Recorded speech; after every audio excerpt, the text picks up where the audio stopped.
Bismillahirrahmanirrahim. Assalamualaikum warahmatullahi ta'ala wabarakatuh. Welcome to the Foundation of Islamic Economics.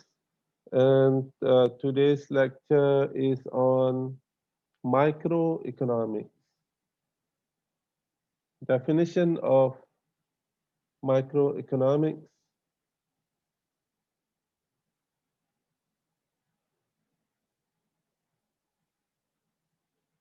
In economics, there are two branches. So there are two branches of economics, microeconomics and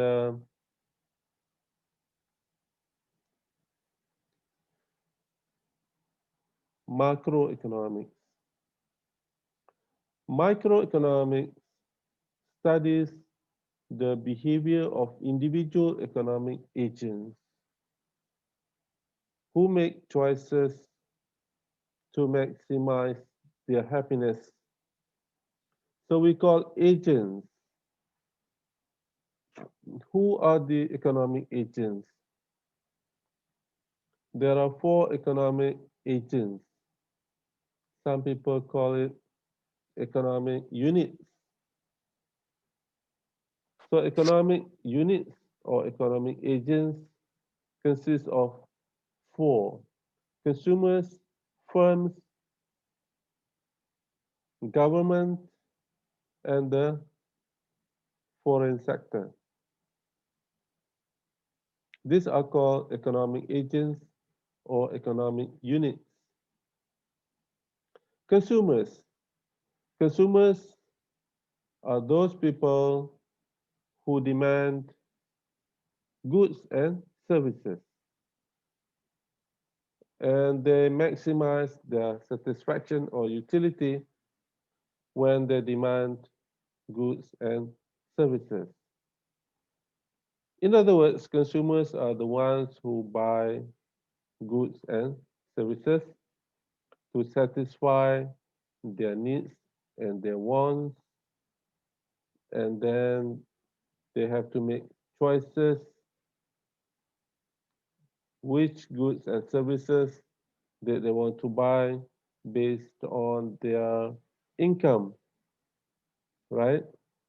So based on the income, consumers demand or buy their goods and services. All right, so we are all consumers. So as consumers, we maximize our satisfaction, or we call utility. On the other hand, firms or sellers, they maximize profit when they produce goods and services. Can you hear me? Boleh dengar tak? Boleh doktor, boleh. Yes, doctor. Can you hear me? Yes, I hear you. Can you see me? No. Oh, you cannot see me.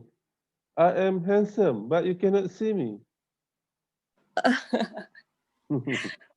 Just joking. Okay. So, on the other hand, firms or sellers, they sell goods and services.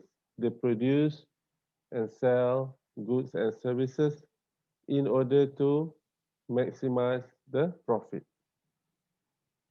So the third agent is called the government, and as a government,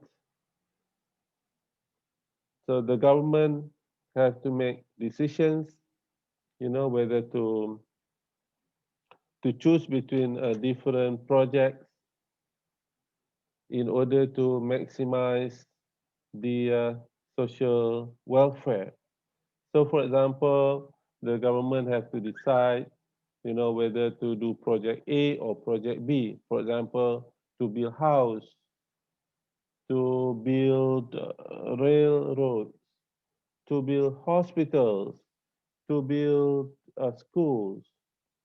So the government have to make decisions, and the objective of the government is to maximize the social welfare or the welfare of the people, untuk memaksimumkan kebajikan rakyat. So that is the microeconomics. So microeconomics is the study of behavior of individual economic agents or individual economic units, which are consumers, firms, government, and the foreign sector. On the other hand, macroeconomics is concerned with a country's economy concerning the collective decisions of all consumers, firms, and government. So macroeconomics is concerned with the macro or the whole or the aggregate issues such as employment, economic growth, and inflation. So that is the concern of the macroeconomics. So the microeconomics, there are many definitions. So microeconomics is defined as the behavioral studies of consumers and firms in making decisions. Okay, consumers have to make decisions on what they want to buy, and the firms or sellers have to make decisions on what they want to sell. So, microeconomics is the study of consumers and firms in making decisions regarding the allocation of scarce resources. Like we discussed, resources are limited. We have limited income, we have limited land, we have limited capital, we have limited entrepreneurship. So, because of the limited or scarce resources, so both the consumers and firms have to make decisions. And firms and consumers interact with each other in the market. Okay, consumers go to the market to buy goods and services. Firms or sellers are in the market to sell the goods and services. All right, you can ask me any question, anytime. Miss Natasha,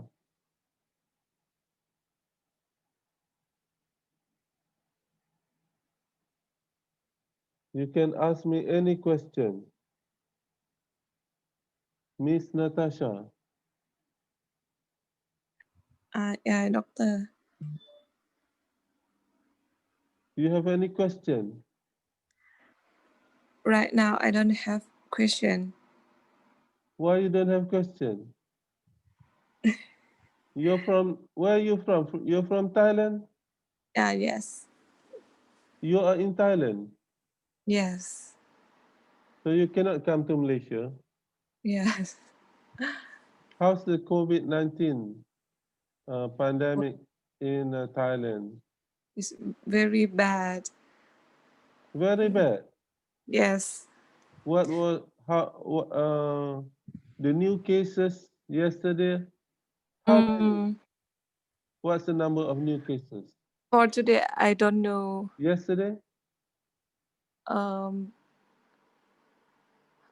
around 65. I'm not sure. 65 new cases. Yes, I'm not sure, doctor. Okay. You understand Melayu? Faham sikit. So, okay, I will speak English, okay? Okay. Thank you, Doctor. You're welcome. So we cannot go to Thailand and you cannot come to Malaysia, right? Yes. You're from Hat Yai. Yes, Doctor. Oh, from Hat Yai. Yes. Okay. All right. So Islamic microeconomics is a branch of Islamic economics that studies the behavior of individual economic agents. And we will focus on the two economic agents or economic units, consumers and firms or sellers. So we sometimes become consumers when we go to buy goods and services. And at other times, we as economic agents, we are sellers. You know, sometimes we sell goods and services. Sometimes we go and work in firms to earn our income. So Islamic microeconomics is a branch of Islamic economics that studies the behavior of individual economic agents within the institutional framework of Islam. So in Islam, we have what we call institutional framework, meaning the guidelines given by Allah and given by the Prophet sallallahu alaihi wasallam, which we must follow. Islamic microeconomics focuses not only on the understanding of the actual behavior of Muslims in making economic decisions to allocate resources, but also on how their behavior compares with norms expected of individuals in Islam in the pursuit of economic objectives. So, for example, all right, in Islam, riba is haram, right? Allah says in the Quran, أعوذ بالله من الشيطان الرجيم وأحل الله البيع وحرم الربا. And Allah permits trading and prohibits riba, right? So, as a seller of firms, when they want to make, when they need money for the capital to do the business, they need capital, they need money. So, they have to follow and follow the instructions from Allah. Allah says, Allah prohibits riba, which means that in order to get the capital or money to do the business, they cannot deal with the conventional banking. Instead, they have to deal and you know to deal and patronize the Islamic banking because Islamic banking doesn't engage in riba. So in Islamic microeconomics, we will study not only on the actual behavior. You know, sometimes, you know, even Muslims, they do not in actual behavior, they do not follow. Muslims do not follow all the guidance by Allah. That is the actual behavior. But we want to compare the actual behavior with the expected behavior. For example, we expect the the sellers or the firms, okay, the owners of the firms, to avoid riba, right? So if they still engage themselves with riba, and so we will compare them with whether what they are doing is in line with the Sharia or the Islamic teaching or not. So in microeconomics, there is the issue of halal, there is the issue of haram, and there is the issue of obligations, what we need to do, what we should not do, what is permitted, and what is prohibited. Because all our behavior, okay, will be judged. Whatever deeds, whatever activities that will that we do in this world will be will have consequences. We do good deeds, will be rewarded by Allah in the hereafter with the paradise. But if we do something, we engage in activities, in economic activities, or in any activities that are against the teaching of Islam, there are consequences, because in the hereafter, in the akhirah, there'll be punishment, right? There'll be punishment for those who engage themselves in activities that are against the teachings of Islam. There is a harsh punishment, ashaddul azab, harsh punishment.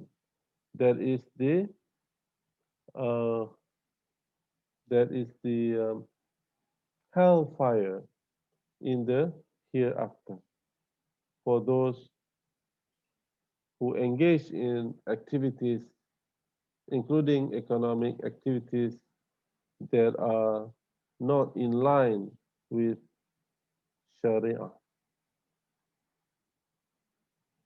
So,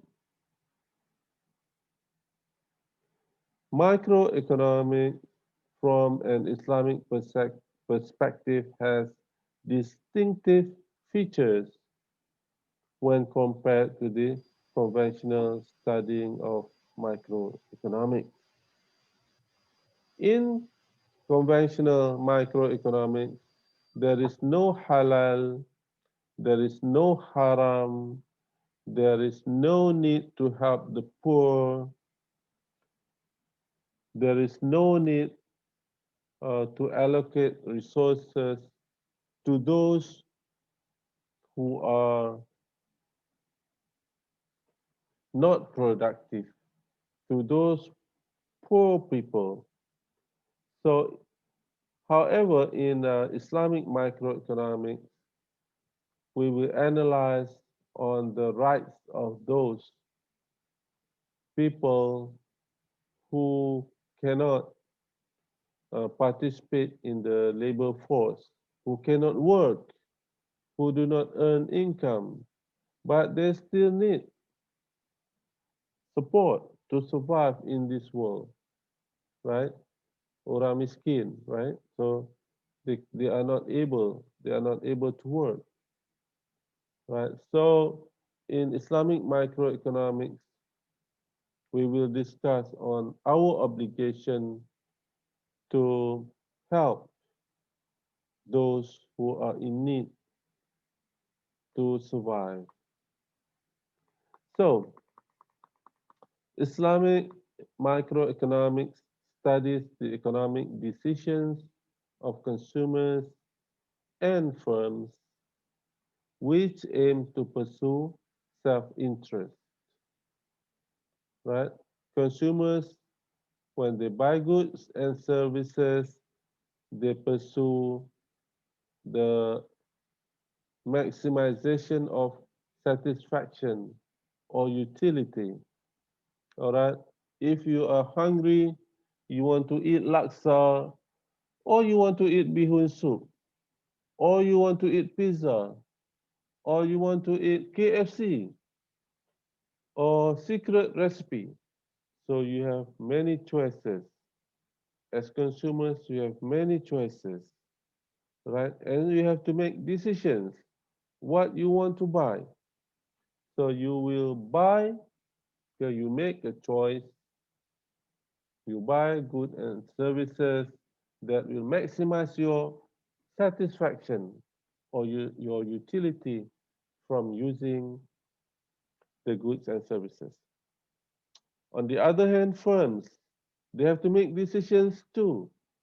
Firms or sellers, they have to make decisions on what to sell, how much to sell, right? So in order to maximize the profit.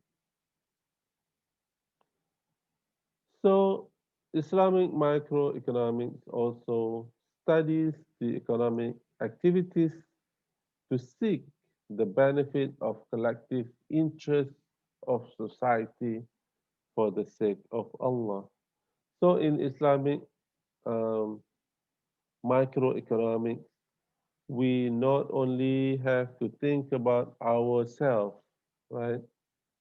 But we also need to think about society also, the interests of society, okay? Those people around us.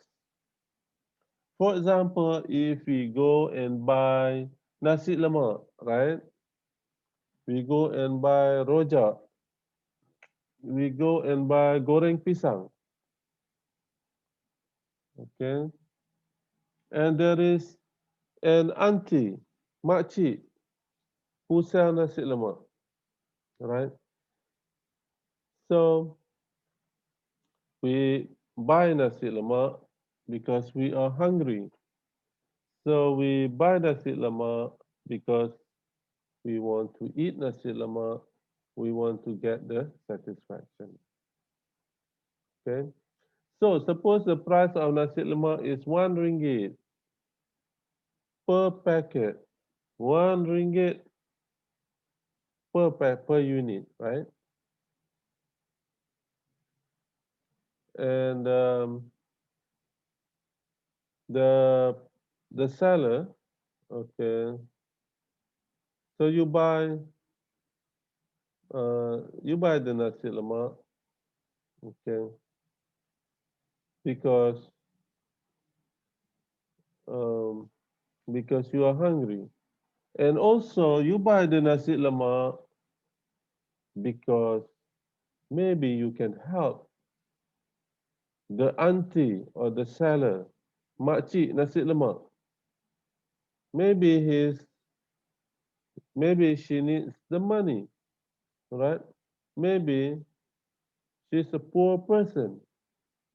So sometimes you make decisions to buy something, to demand goods and services, not only for your benefit, but for the benefit of others, for the interest of society, right? So if you go, for example, and buy 4 packets of nasi lemak, right? 4 ringgit, and you have 5 ringgit,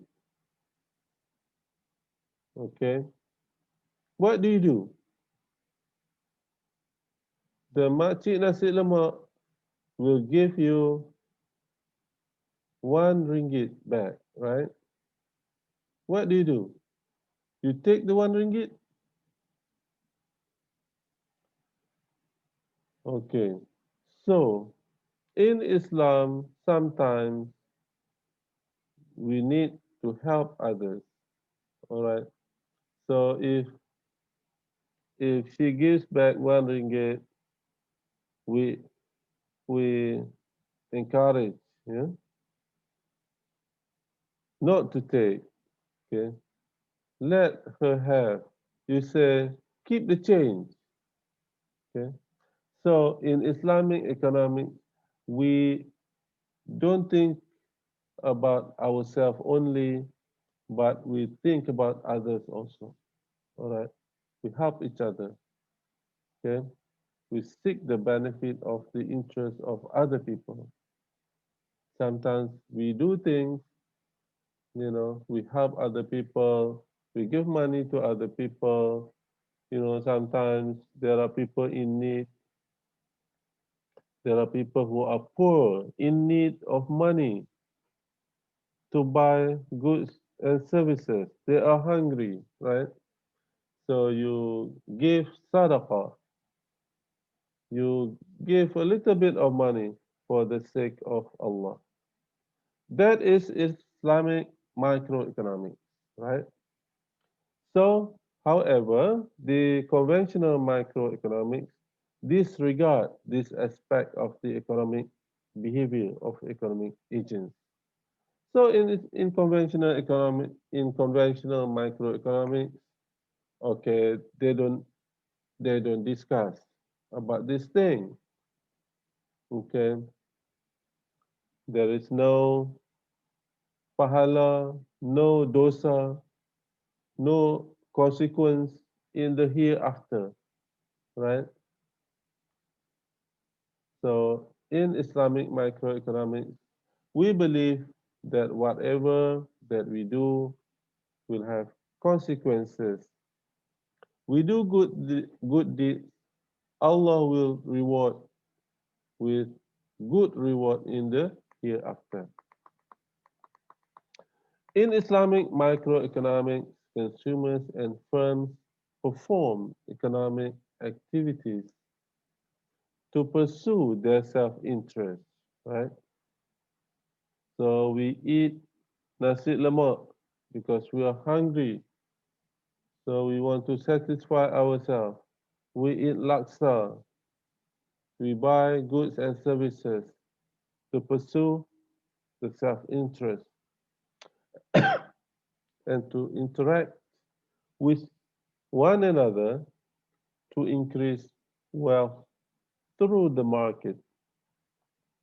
In addition, consumers and firms generate economic activities to meet the needs of less privileged people. So, consumers and firms, consumers and sellers, right? So, consumers and sellers,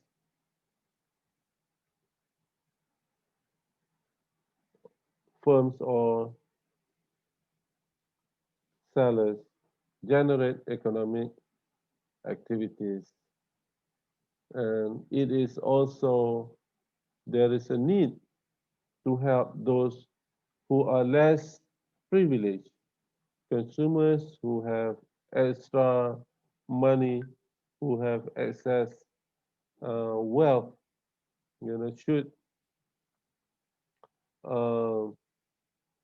uh, should comply with the obligation of zakat.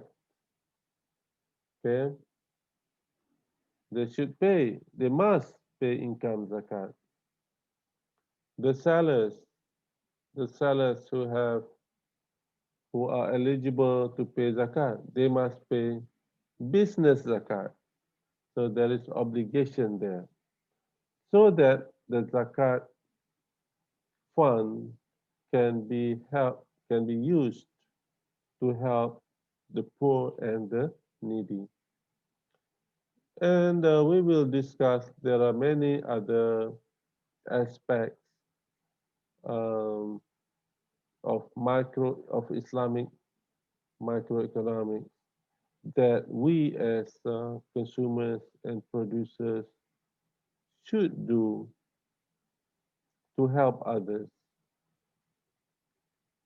So, in short, microeconomics is the study of the economic behavior of economic agents, consumers, and sellers, and their decision making process about the allocation and distribution of resources and the pursuit of material gains as well as the social interest.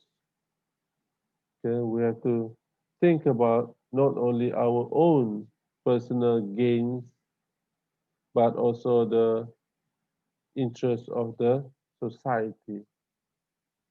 Think about other people also. So to improve the well-being of human life on earth.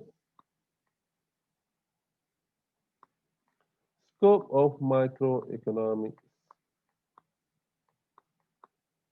The scope of microeconomic analysis is the activities and interactions of economic agents at the micro level. The economic agent is the decision maker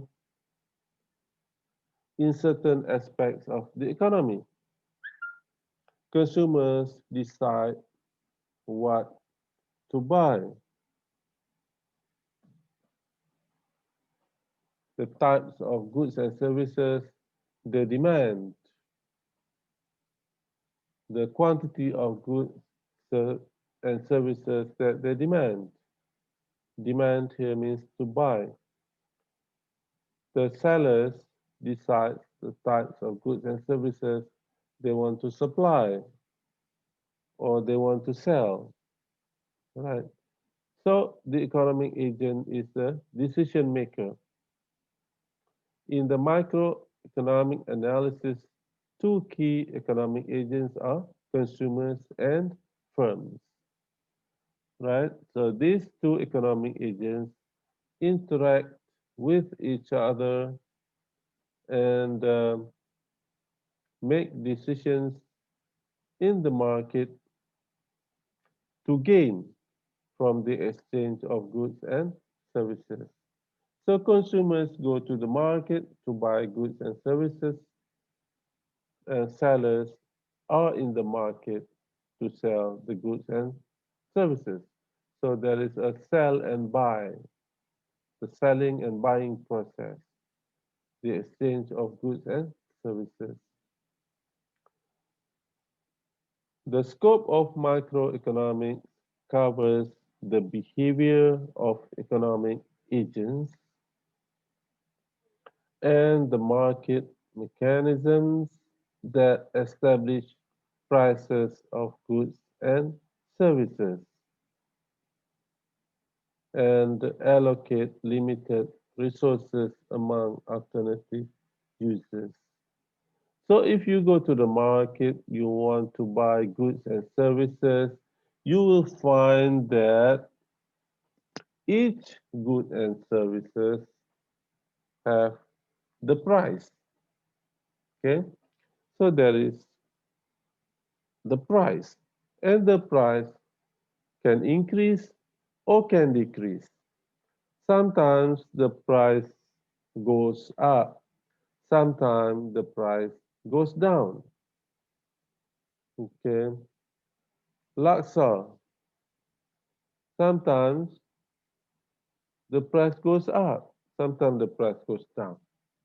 Even shirt, trousers, tudung, okay, most of the times the prices go up. Okay, so what determines the price?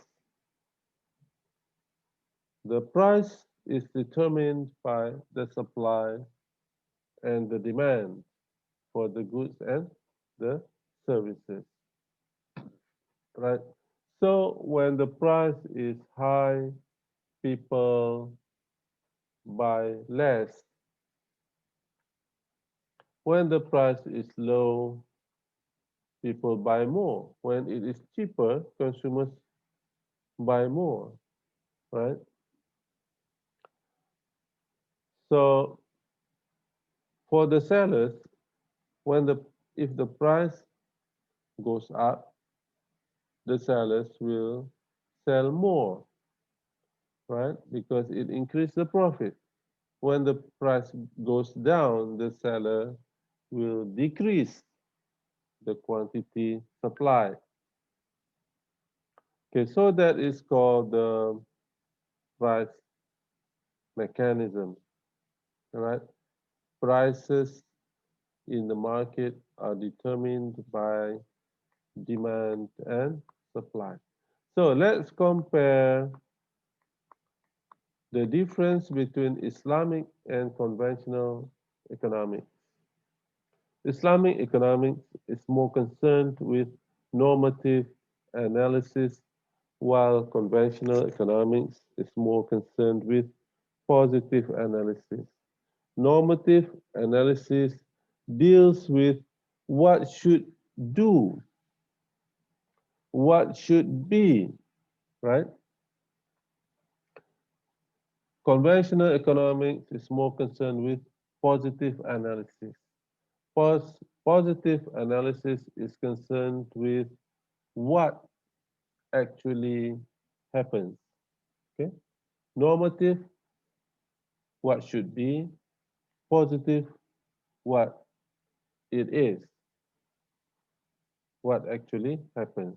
So in Islamic economics, for example, we analyze, the analysis includes uh, prohibitions from haram, prohibitions from riba, prohibitions from gambling.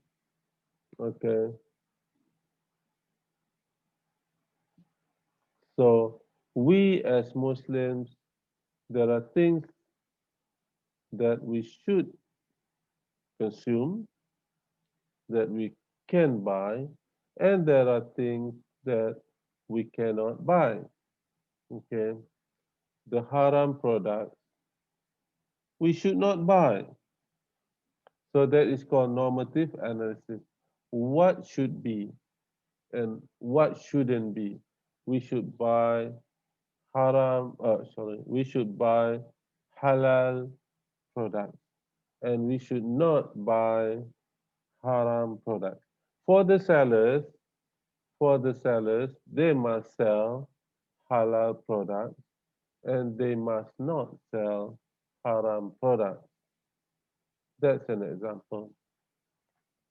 In conventional economics, there is no haram, there is no halal, all right? And conventional economics is concerned with positive analysis. What people do, what consumers do, what producers do. Consumers buy more when the price decreases. Okay, that is called positive analysis. What is happening? Producers sell more when the price increases. Producers sell less when the price decreases, right? So that is called the positive analysis. Islamic economics recognizes a more significant role of the third sector and the activities outside the market. And there is a need to integrate the third sector in the analysis. The third sector refers to activities outside the market. For example, there are people who cannot work. There are people who are unemployed. Therefore, they become jobless with no income, with not enough money to meet their needs to survive. So they are poor, they are needy, right? So they cannot go to the market and buy goods and services. So what do we do? There is a need to analyze the third sector. The third sector is a sector which helps the needy and the poor. For example, zakat, waqaf, sadaqah, right? Zakat can be used to help those poor and needy. Waqaf also can be used to help the poor and the needy. Also the sadaqah or contributions, right? For example, there are those people who don't have enough food, who don't have proper clothing, who don't have proper housing. So that is called the third sector or the voluntary sector. These people, they cannot work. Some of them are not able to work and they need help to survive. And in Islamic economics, you know, we discuss the role of zakat, the role of waqaf, and the role of sadaqah in helping those who cannot work, those who are in need, those who are what we call unable, the special people who are not able to work, right? All right. Any question?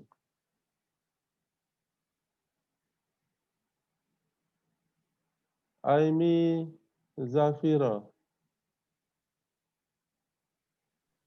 Yes, doctor. any question? You No. must you must ask question. Mm.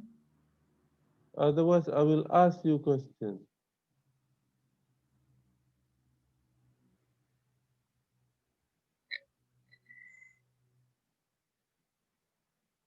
Araya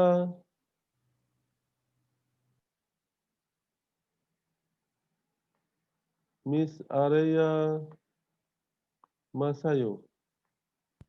Yes, Any question? I have no question. Why you have no question? You understand everything?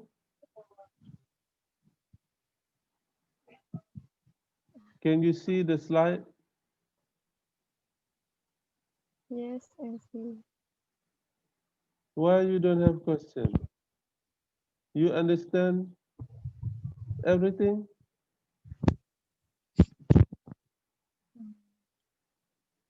or you don't understand anything? I understand. Not You everything. understand everything.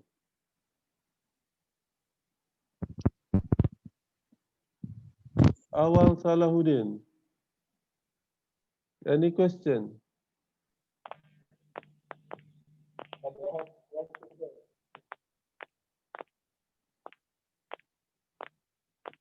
Any question? Uh, I do not have questions, sir. Why you don't have question? Yes, I don't have. Why you don't have question? Uh-huh. Faten Fatiha, are you sleeping? Yes, sir. Oh, you're sleeping. I know. Why are you sleeping? No, I'm not sleepy. What's your question? I have no question, sir. Hey, doctor. Why you don't have question? You understand Yes, or you don't understand? understand, sir. I understand, doctor. You understand everything. Mm,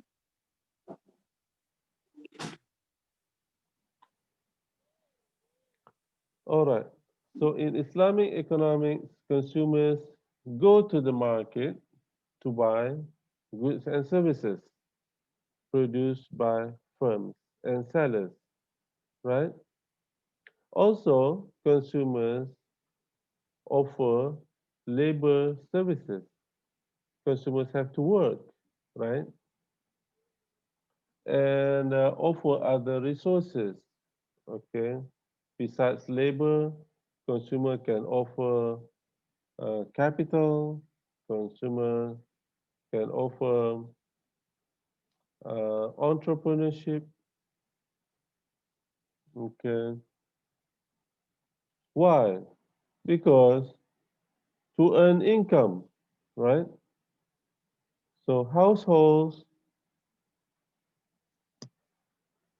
okay,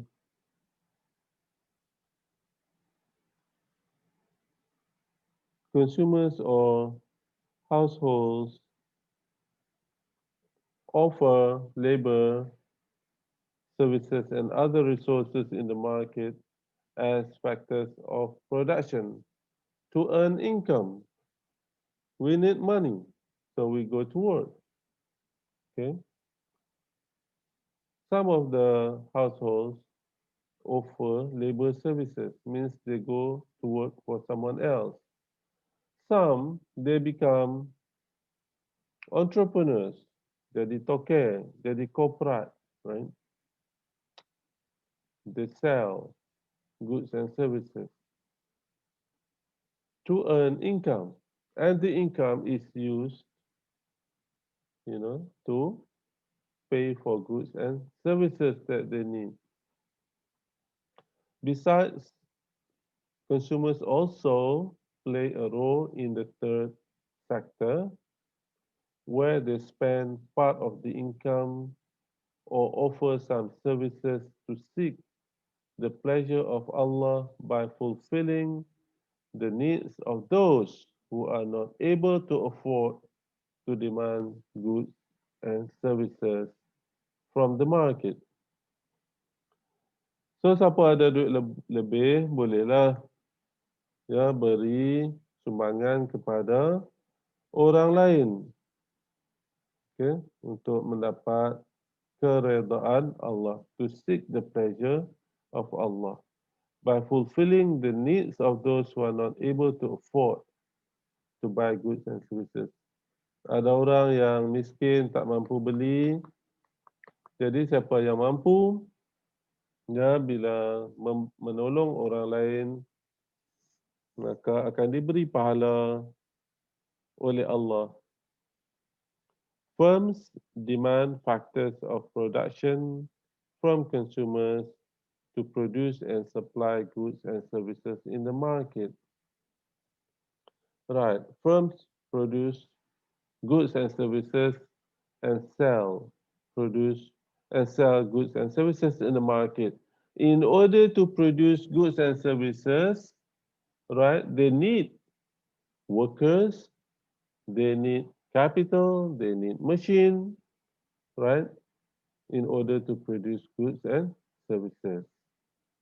So firms produce goods and services to meet the demand by consumers.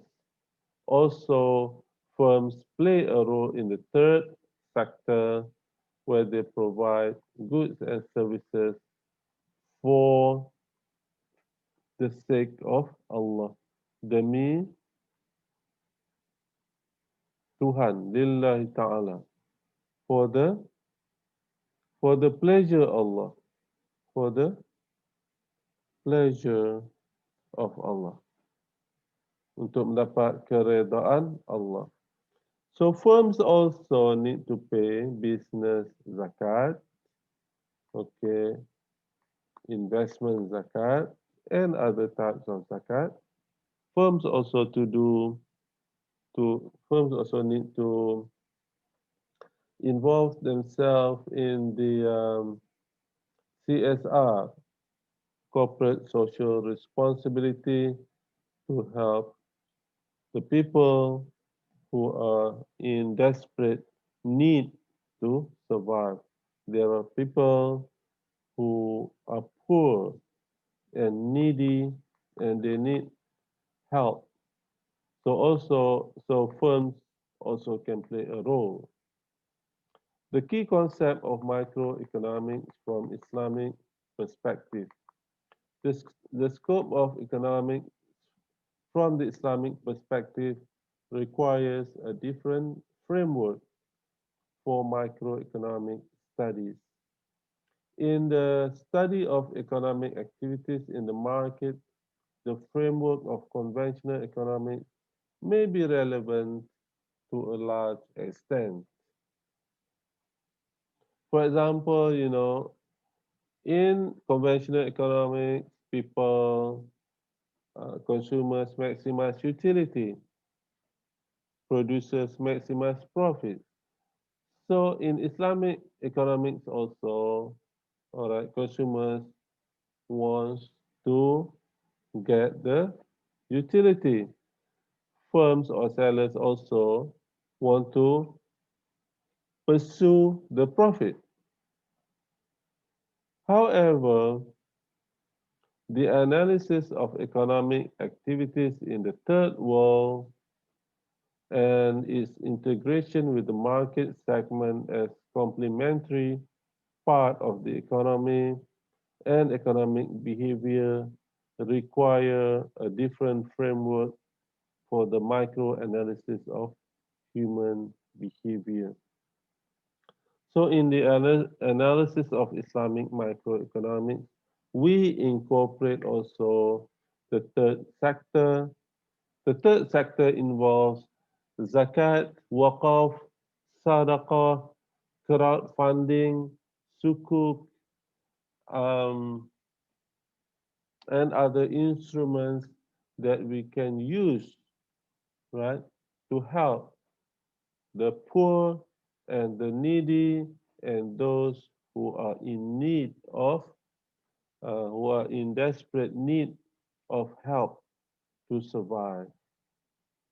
So microeconomic study in the Islamic perspective studies how economic agents determines their needs and allocate resources for them. Classification of needs in Islam, there are three classification of needs. Number one, daruriyat. Number two, hajiyat. Number three, tahsiniyat. Daruriyat or necessities refer to those needs that cannot be postponed or left unfulfilled. It includes all activities and goods that are essential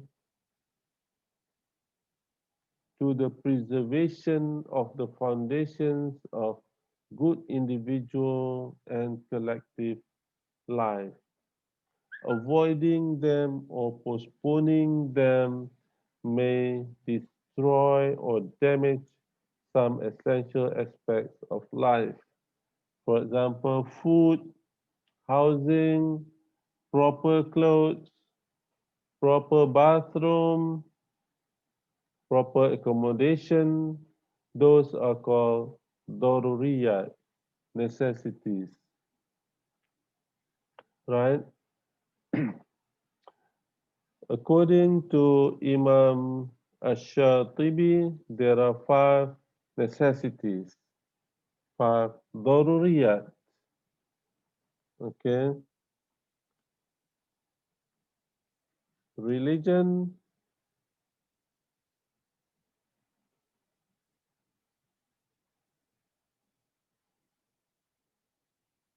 life, okay? And then um, the property,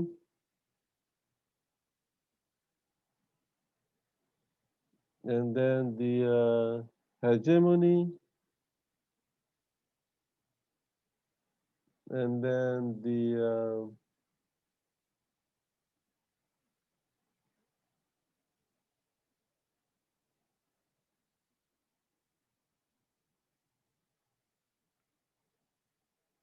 so there are five uh, necessities, right?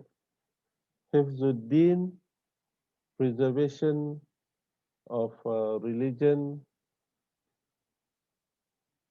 and then uh, Hizbun Nafs, preservation of life, hifzul mal, preservation of property, hifzul nafs, preservation of hegemony, and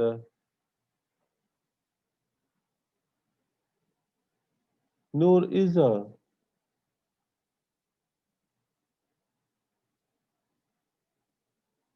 Fatin Fatiha. What's the last one? Fatin Fatiha.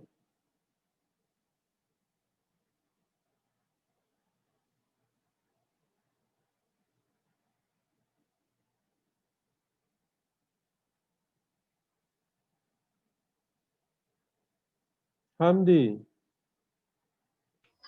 Saya Doktor. There are 5 necessities. Number 1, religion. Number 2, life. Nyawa. Property, harta. Keturunan, hegemony. And what's the 5th one? The 5th one, harta, nyawa, keturunan, agama, ya, Maruah. Huh? maruah. Maruah. I forgot in English. Maruah. Oh. Maruah.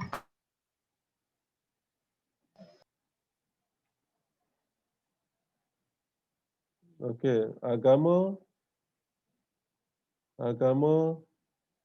nyawa, harta, keturunan, Dignity, Doktor. kemudian maruah. Maruah dignity. Okay. Okay. So those are the 5 necessities according to Imam Ash-Shatibi. Religion, life, property, hegemony, and dignity. All right, the second needs are called hajiyat or complementary or conveniences. This is the comfort category that refers to needs that are meant to improve and make life comfortable. Tak ada pun tak apa. Okay. Tapi kalau ada, hidup menjadi lebih selesa. Right? So those are called hajiyat, the comfort category. Things that will make life more comfortable. The third one is tahsiniyat, refinement, embellishment, or luxuries. This refers to the need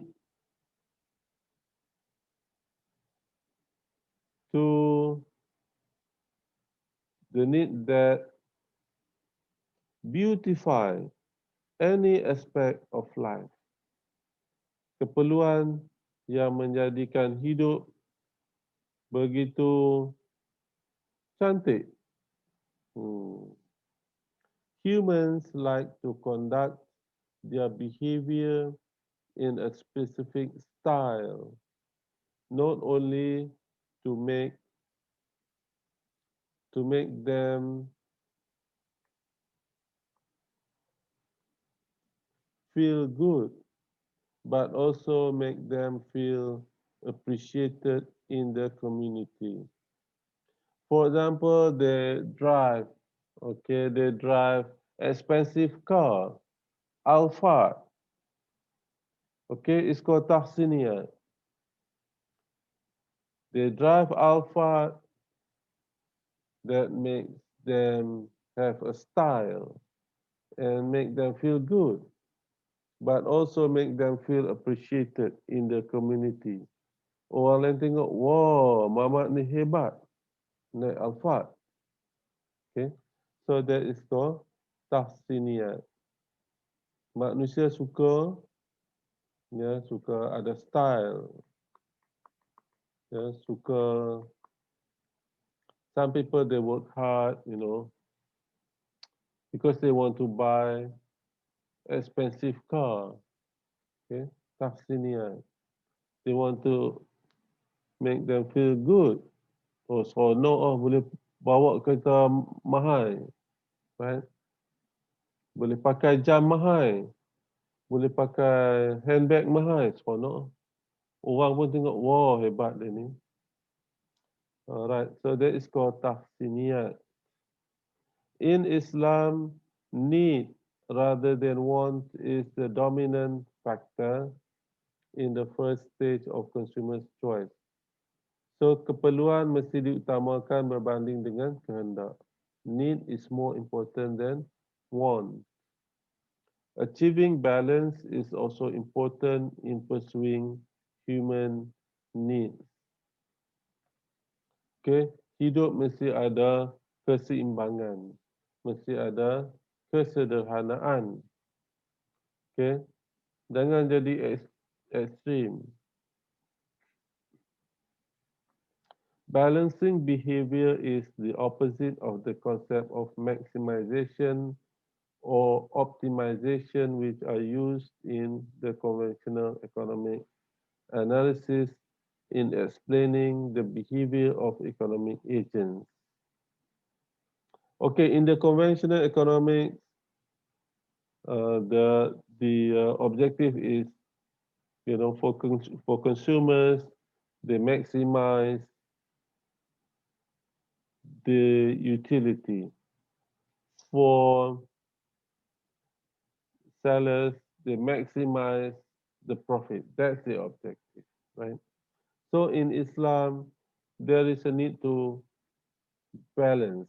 There is a need for balance, right? So the objective is not necessarily to maximize the profit. There are other objectives, right? Like helping other people. We need to, if we have too much money, so we need to help other people so that they also would have money. So it would not be too extreme, right? So balancing, that is called the balancing behavior. So balancing behavior is the opposite of the concept of maximization. Within the Islamic microeconomic framework, maintaining balance is a normative analysis. So economic agents, consumers, and producers should find the balance, yeah, the balance in life. Okay, hidup secara sederhana. When we consume goods and services, try to avoid from wasting the goods and services. Elakkan pembaziran. Ya. Kalau penjual, elakkan dari terlampau memikirkan untung sehingga menjual dengan harga yang terlalu mahal. So, the best is achieve the balance. Alright guys, any question? Nur Azlina, Ya, Doktor. any question? Ada. Untuk tasniat tu, dia mengikut kepada kemampuan seseorang ke macam mana? Ataupun dia macam nak tunjukkan dia tu kaya, so dia beli barang yang dia mampu beli. Macam kalau setengah orang, dia punya kehidupan dia walaupun dia kaya, tapi dia punya kehidupan dia biasa-biasa saja. Maksud dia macam, apa contoh untuk tasniat ni? Okay. Untuk mendapat tahsiniat, siapa yang boleh dapat tahsiniat? Hanya orang yang mempunyai lebihan kekayaan. Right? Okay. Dia adalah barang-barang mewah. Contohnya kereta yang mewah.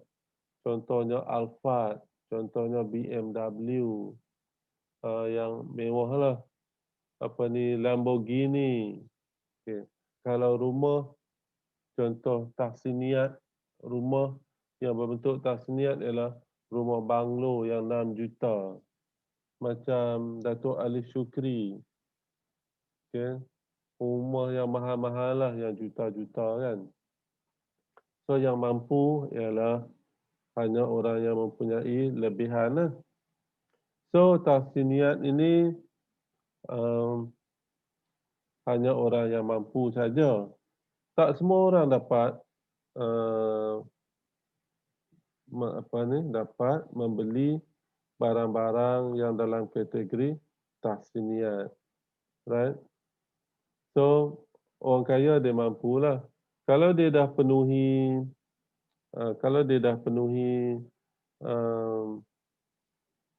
necessities, right?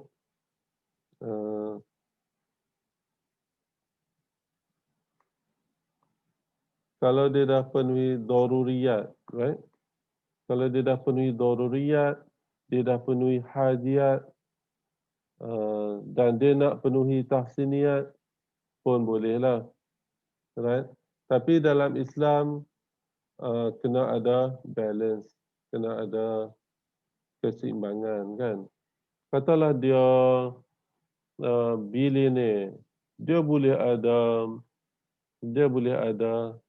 beli tahsiniat, dia boleh beli yacht, dia boleh beli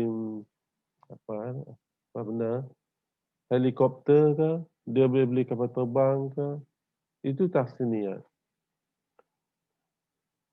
Tapi dia sebaiknya dalam Islam dia kena ada balance, okay? Tak payahlah terlalu berlebih-lebihan, kan? So dalam Islam sekiranya dah penuhi daruriyat, okay. Kemudian katalah masyarakat sekeliling miskin, kan? So daripada dia beli dan dia dah ada kereta mewah, kan? Dan dia mampu untuk beli lagi kereta mewah. Okay. So dalam Islam sebaiknya kalau sudah memenuhi daruriyat, okay, sebaiknya kalau ada orang lain memerlukan, lebih baik, ya, lebih baiklah gunakan kelebihan harta itu untuk membantu orang lain. Contohnya dia dah pergi Mekah, kan? Dah pergi Mekah. Duit banyak nak pergi Mekah lagi. Jiran dia miskin, teringin nak pergi Mekah, teriak nak pergi Mekah, kan? Mana lebih baik? Dia pergi Mekah kali kedua ke bagi duit kepada jiran untuk pergi Mekah? Mana lebih baik? Nur Azlina, mana lebih baik? Bagi kat jiran. Bagi kat jiran lah. Hmm. Sebab dia dah pergi Mekah, wajib pergi Mekah sekali semua hidup, kan? So, begitulah. Jadi, bagi orang yang mempunyai harta lebih itu, daripada dia mesti ada balance, dia mesti ada keseimbangan. So kalau ada harta yang berlebihan banyak tu, lebih baiklah digunakan untuk membantu orang lain.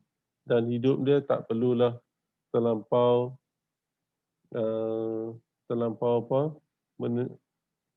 banyak sangat tahsiniat, kan? Tak perlulah ada terlampau banyak barang-barang mewah, kan? Tak payahlah beli beg Daikin, Birkin, beg tangan, handbag Birkin sampai 100 beg tangan, tak payahlah. Perlu satu, beli satu lah. Yang lebih tu kita bantu orang lain. Itu yang lebih baik dan itu yang diajar dalam Islam. Okey. Ada soalan lain? Kalau tak ada soalan, itu saja. Assalamualaikum warahmatullahi taala wabarakatuh.